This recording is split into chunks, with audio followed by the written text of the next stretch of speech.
Assalamualaikum warahmatollahi wabarakatuh. Jumpa kembali sahabat-sahabatku tercinta di Jumat berkah ini. Kita akan melihat progres pembangunan sirkuit MotoGP kembali.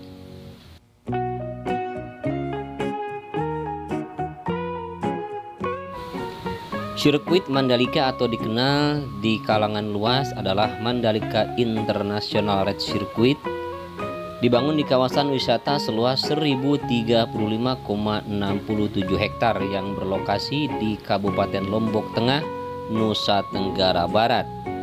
Kawasan ekonomi khusus Mandalika ini ditetapkan melalui PP pemerintah atau Peraturan Pemerintah Nomor 52 Tahun 2014.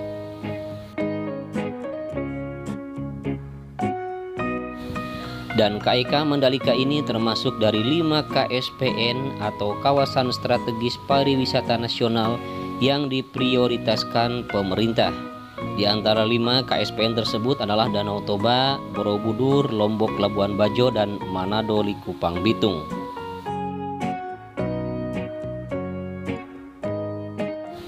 Seperti kita ketahui, untuk awal pembangunan sirkuit MotoGP ini dilakukan pada hari Selasa tanggal 1 Oktober 2019. Jadi sampai saat ini sudah memakan waktu kurang lebih 18 bulan. Sedangkan target penyelesaiannya yaitu bulan Juni tahun 2021 ini untuk mendapatkan homologasi dari Dorna, sehingga bulan Oktober nanti bisa dijadikan sebagai tuan rumah balapan MotoGP.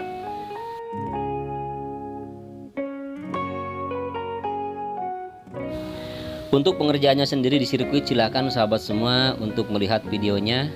Ya, tidak banyak perubahan-perubahan yang dilakukan di sini, hanya fokus untuk pemadatan dan juga untuk penghamparan surface dan juga untuk persiapan pengaspalan di area inner line, khususnya di tikungan yang ke-10 menuju tikungan yang 11 yang nanti kita akan lewati di depan.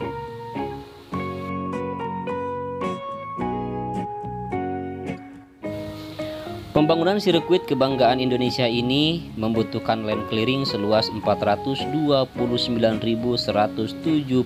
meter persegi.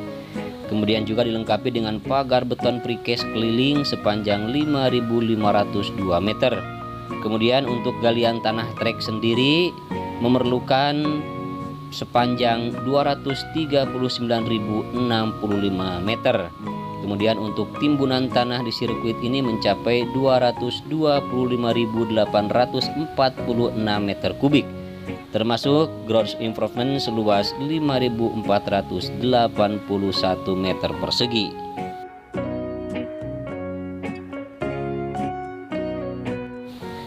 Pengerjaan pembangunan sirkuit MotoGP ini juga ditunjang dengan 2 tunnel atau pembangunan 2 terowongan, yaitu terowongan yang pertama yang dibangun di ujung trek lurus sebelum tikungan yang pertama yang berbelok ke arah kanan.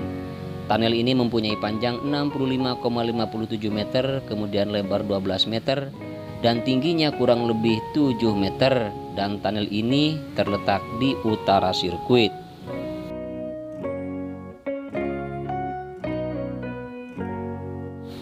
Sedangkan tunnel yang kedua yaitu panjangnya 117,77 meter, lebarnya 12 meter, dan ketinggiannya masih sama seperti tunnel yang pertama yaitu 7 meter. Namun letak tunnel yang kedua ini terletak di selatan sirkuit.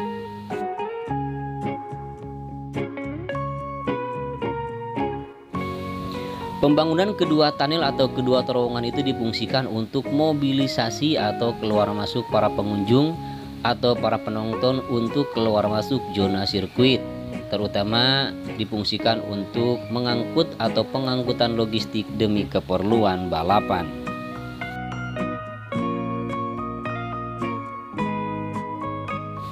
Sirkuit ini pun dilengkapi dengan 17 tikungan, yaitu 11 tikungan ke kanan dan 6 tikungan ke kiri.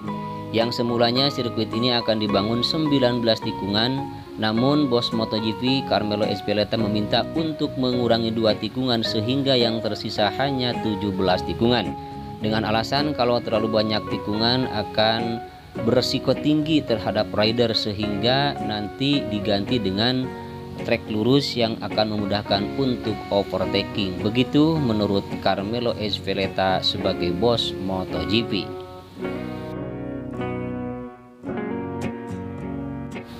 Kembali ke trek sahabat, ini adalah merupakan inner line di tikungan yang ke-10 menuju tikungan yang ke-11, bahwa ini sudah dilakukan frame cut yang sebentar lagi akan dilakukan pengaspalan. Kalau tidak ada halangan, menurut kabar besok akan dilakukan pengaspalan. Kita tunggu saja besok untuk liputan di pengaspalan bagian inner line di tikungan yang ke-10 ini.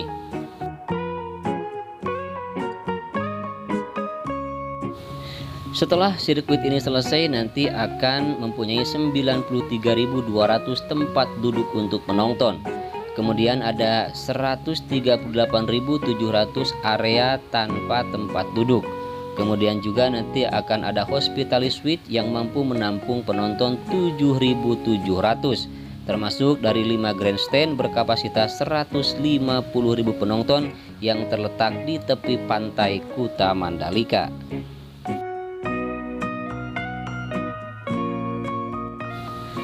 Untuk pengaspalan sendiri di sirkuit Mandalika ini dilakukan dengan 3 lapis aspal untuk main track atau trek yang utama, yaitu lapis aspal concrete base atau AC base ya, yang sudah dilakukan saat ini atau kemarin sudah dilakukan pengaspalan untuk tahap yang pertama. Lapis aspal AC base ini adalah merupakan satu campuran dari aspal dan agregat yang kemudian dipadatkan dalam keadaan panas. Lapisan ini terletak di bawah lapisan pengikat atau lapisan ACBC. Fungsi aspal ini adalah menahan beban, memberikan dukungan pada lapis permukaan, kemudian juga mengurangi legangan dan regangan terhadap subgrade atau tanah dasar.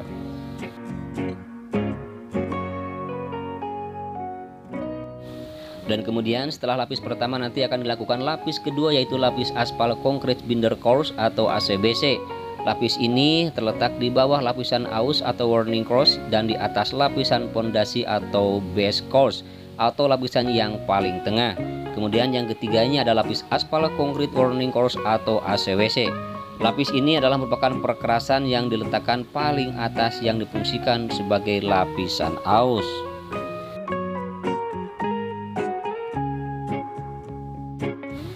Target penyelesaian pembangunan sirkuit ini adalah bulan Juni tahun ini, jadi tinggal menyisakan 2 bulan lagi.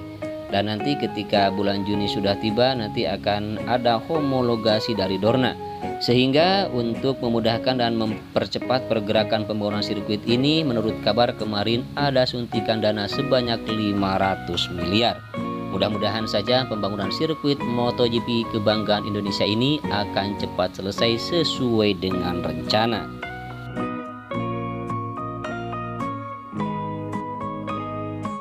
Baik sahabat-sahabatku tercinta GP Mania dimanapun Anda berada, sebelum closing video ini, jangan lupa pastikan dulu subscribe channel ini, kemudian juga bunyikan lonceng notifikasinya agar mendapatkan pemberitahuan ketika saya mengupload video terbaru. Baik, ini adalah merupakan area gravel di tikungan ke-15 dan juga di tikungan ke-16. Sudah kita lihat bahwa penghamparan untuk area gravel sudah dilakukan ya. Mudah-mudahan saja ini akan cepat selesai sehingga nanti kelihatan sirkuit ini akan semakin cepat pembangunannya.